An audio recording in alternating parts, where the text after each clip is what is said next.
Hello learners, welcome to Commerce A to Z. I'm Pooja Kumari and I have qualified both NTNet and JRF.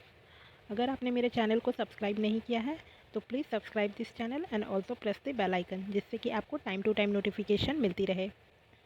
Partnership accounting की ये हमारी 4th class है।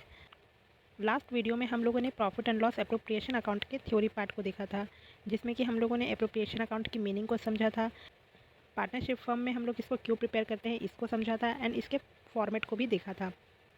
If you have not seen that video, then I will put the link in the description box. You can watch it from there too. In today's video, we will solve practical questions of appropriation account. So without wasting our time, let's start. Last class में appropriation account के format में मैंने आप लोगों से कहा था कि एप्रोप्रिएशन अकाउंट के अंदर हम लोग प्रॉफिट को डिस्ट्रीब्यूट करते हैं एंड हम लोग इस अकाउंट में सिर्फ उन्हीं ट्रांजेक्शन को रिकॉर्ड करते हैं जो कि पार्टनर से रिलेटेड होती है। बट इसमें कुछ एक्सेप्शन भी होती है जिनके बारे में हमने पहले बात नहीं की थी, तो पहले हम लोग उसे डिस्कस कर लेते हैं, देन प्रैक्टिकल क्वेश्चन को सॉल्व करेंगे। ये एक्सेप्शंस है rent to the partner and second interest on partners loan. ये दोनों ऐसे ट्रांजेक्शन हैं जो है तो पार्टनर से रिलेटेड, बट इनकी एंट्री हम लोग एप्रोप्रिएशन अकाउंट में नहीं करते हैं। इनकी ट्रीटमेंट हम लोग प्रॉफिट एंड लॉस अकाउंट में करते हैं। ऐसा इसलिए क्योंकि एप्रोप्रिएशन अकाउंट में हम लोग क्या करते हैं, प्रॉफिट से डिस्ट्रीब्यूट करते हैं, बट इन दोनों को रेंट टू द पार्टनर हो या फिर इंटरेस्ट ऑन पार्टनर्स लोन, इन्हें हम लोग प्रॉफिट से डिस्ट्रीब्यूट नहीं करते हैं, बल्कि प्रॉफिट से पहले ही हमें इसे पे करना होता है। ये फर्म के लिए ऐसे एक्सपेंसेस हैं जो कि चार्ज अगेंस्ट प्रॉफिट होती है। दैट मीन्स कि प्रॉफिट के अगेंस्ट जाकर पे करना होता है। फर्म में लॉस भी हो रही हो तो भी फर्म को इन्हें पे करना ही होता है। जबकि हम लोग एप्रोप्रिएशन अकाउंट में क्या करते हैं, जो भी हमारे पास प्रॉफिट बची हुई रहती है उसे ही हम लोग डिस्ट्रीब्यूट करते हैं। अगर कम प्रॉफिट बची रहती है तो कम डिस्ट्रीब्यूट करेंगे, अगर ज़्यादा है तो ज़्यादा करेंगे, और अगर लॉस हो रही है तो हम लोग डिस्ट्रीब्यूट नहीं करते हैं। बट ये दोनों ऐसे एक्सपेंसेस हैं जिनको कि फर्म को पे करना ही होता है, इवन लॉस भी हो तो भी। तो इसलिए हम इनकी एंट्रीज एप्रोप्रिएशन अकाउंट में नहीं करते हैं, बल्कि प्रॉफिट एंड लॉस अकाउंट में करते हैं। सो क्वेश्चन में आप लोगों को कभी भी rent to the partner and interest on partners loan दिख जाए तो इसकी एंट्री आप लोग प्रॉफिट एंड लॉस अकाउंट में करेंगे, ना कि एप्रोप्रिएशन अकाउंट में। तो नेक्स्ट चलते हैं हम लोग एप्रोप्रिएशन अकाउंट के प्रैक्टिकल क्वेश्चन पे। यहाँ एक क्वेश्चन दे रखा है मैंने, ए एंड बी दो पार्टनर्स है एक पार्टनरशिप फर्म में, जिसमें कि ए कैपिटल कंट्रीब्यूट करता है 25,000 रुपीज़ एंड बी कंट्रीब्यूट करता है 30,000 रुपीज़। पार्टनरशिप एग्रीमेंट में ये सारे पॉइंट्स डिसाइड किए गए हैं। फर्स्ट, ए एंड बी की प्रॉफिट शेयरिंग रेशियो 2:3 होगी। पार्टनर्स को interest on capital 5% per annum की रेट से दी जाएगी। ए को इंटरेस्ट ऑन ड्राइंग चार्ज की जाएगी 300 रुपीज़ एंड बी को 450 रुपीज़। ए को सैलरी दी जाएगी 5,000 रुपीज़ एंड बी को कमीशन दी जाएगी 2,000 rupees. During the year the firm made a profit of rupees 20,000 before adjustment of interest and salary, but after B's commission prepare the profit and loss appropriation account. यहाँ profit दी हुई है 20,000 rupees before adjustment of interest and salary, मतलब अभी तक हम लोगों ने पार्टनर्स को सैलरी एंड इंटरेस्ट पे नहीं किया है, बट बी को हम लोगों ने कमीशन पे कर दिया है, और उसके बाद फर्म को प्रॉफिट हुई है 20,000 रुपीज़। तो हमें profit and loss appropriation account prepare करनी है। तो profit and loss appropriation account को प्रिपेयर करने से पहले हम लोगों को यहाँ पे कुछ कैलकुलेशन करनी होगी। कभी कभी क्वेश्चन में आपको एक्चुअल प्रॉफिट नहीं दी हुई होती है, आपको कुछ एडजस्टमेंट करके आपको कैलकुलेट करनी होती है एक्चुअल प्रॉफिट को। ये कैलकुलेशन क्यों करनी होती है, ये हम लोग देखते हैं। क्या कैलकुलेशन करनी होती है, क्या एडजस्टमेंट करनी होती है, इसे हम लोग एक बार देख लेते हैं। जब भी आप लोग ये क्वेश्चन बनाओ तो क्वेश्चन में आपको प्रॉफिट के साथ कभी भी प्रॉफिट एंड लॉस अकाउंट से रिलेटेड कोई आइटम दिख जाए या फिर एप्रोप्रिएशन अकाउंट से रिलेटेड कोई आइटम दिख जाए तो हमें वहाँ पे एडजस्टमेंट करनी होगी। ये एडजस्टमेंट क्यों करनी होती है, क्योंकि हमें एक्चुअल प्रॉफिट चाहिए, और एक्चुअल प्रॉफिट कौन सी प्रॉफिट होती है, एक्चुअल प्रॉफिट वो प्रॉफिट होती है जिसमें कि हम लोगों ने प्रॉफिट एंड लॉस अकाउंट से रिलेटेड सभी आइटम्स की पेमेंट कर दी हो। प्रॉफिट एंड लॉस अकाउंट से रिलेटेड कोई भी आइटम ऐसी नहीं होनी चाहिए जिसकी पेमेंट अभी तक नहीं हुई है। अगर नहीं हुई है तो हमें उसकी पेमेंट करनी होगी। और साथ ही एप्रोप्रिएशन अकाउंट की कोई भी ऐसी आइटम नहीं होनी चाहिए जिसकी पेमेंट की जा चुकी है। एप्रोप्रिएशन अकाउंट से रिलेटेड किसी भी आइटम की हमें पेमेंट नहीं करनी है। फॉर एग्जांपल पार्टनर्स की सैलरी या कमीशन या इंटरेस्ट, इस तरह की हमें अभी पेमेंट नहीं करनी है। जब हम लोग profit and loss appropriation account prepare करेंगे तब हम लोग उससे पे करते हैं, तो इसलिए हमें उसको पे नहीं करना है।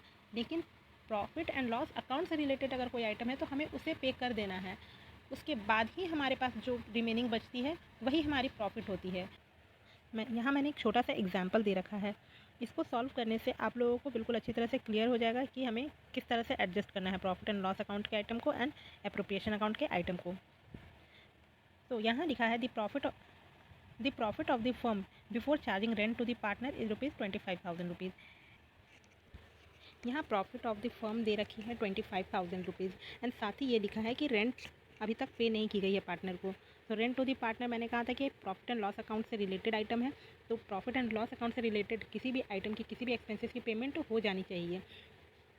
तो यहाँ अभी तक पे नहीं हुई है, इसका मतलब ये प्रॉफिट हमारी एक्यूरेट प्रॉफिट नहीं है। तो एक्यूरेट प्रॉफिट को निकालने के लिए क्या करना है कि ₹25,000 जो हमारी प्रॉफिट यहाँ दे रखी है उसमें पहले हमें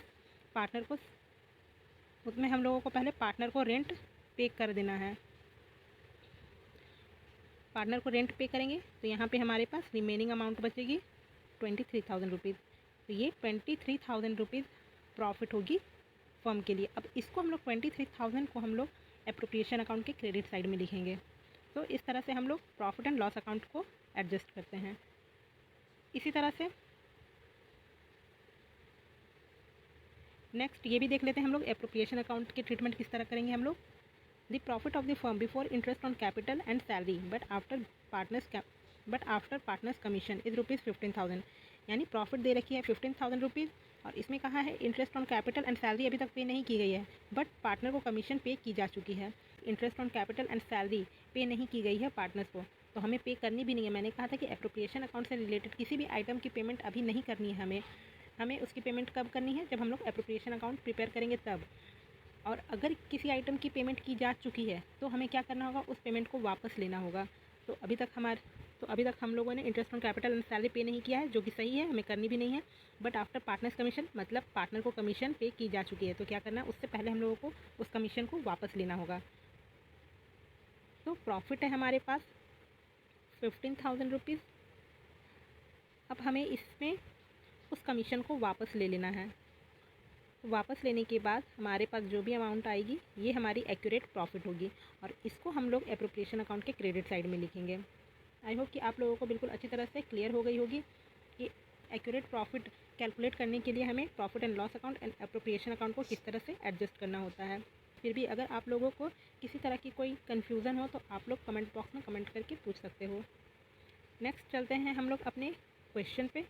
यहाँ क्वेश्चन में हमें प्रॉफिट दे रखी है, लेकिन कहा क्या है साथ में कि अभी तक हम लोगों ने इंटरेस्ट एंड सैलरी को पे नहीं किया है। ये सही है, हमें अभी पे करनी भी नहीं है। But after B's commission B को कमीशन की पेमेंट की जा चुकी है, तो हमें क्या करना है, उस कमीशन को वापस लेना है। और उस कमीशन को वापस लेने के लिए हम लोग क्या करेंगे, 20,000 में बी की कमीशन 2,000 को वापस ऐड कर लेंगे। प्रॉफिट हमें दे रखी है ₹20,000 और हमने कमीशन और कमीशन की पेमेंट की जा चुकी है ₹2,000, तो हमें उसे वापस लेना है। 2,000 को वापस लेने के बाद हमारे पास अमाउंट होती है ₹22,000। ये हमारी एक्यूरेट प्रॉफिट है, तो इसे हम लोग एप्रोप्रिएशन अकाउंट के क्रेडिट साइड में लिख देंगे। पार्टनर्स को इंटरेस्ट ऑन कैपिटल 5% की रेट से दी जाएगी।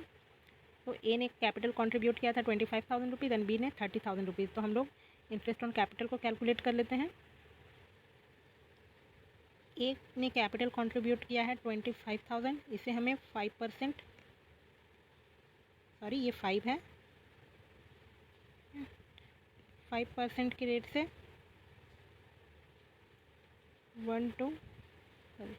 5% की रेट से ₹25,000 पे इंटरेस्ट ऑन कैपिटल होगी ₹1,250 एंड बी को ₹30,000 में 5%,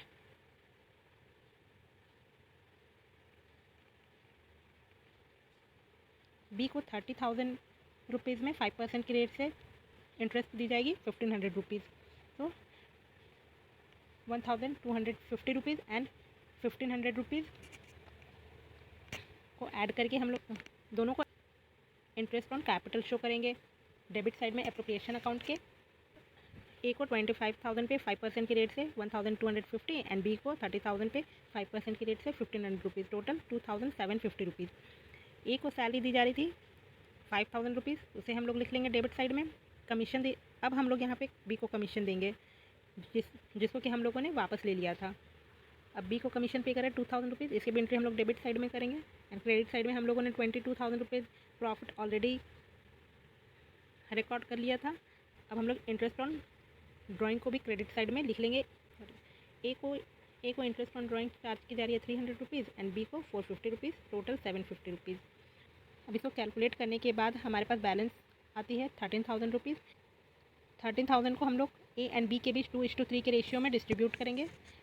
डिस्ट्रीब्यूट करने के बाद ए को 5,200 रुपीज़ मिलेगी एंड बी को 7,800 रुपीज़। इसे हम लोग पार्टनर्स के कैपिटल अकाउंट में ट्रांसफ़र कर देंगे। तो इस तरह से हम लोग एप्रोप्रिएशन अकाउंट को प्रिपेयर करते हैं। तो गाइज़ इस तरह से हम लोग एप्रोप्रिएशन अकाउंट को प्रिपेयर करते हैं।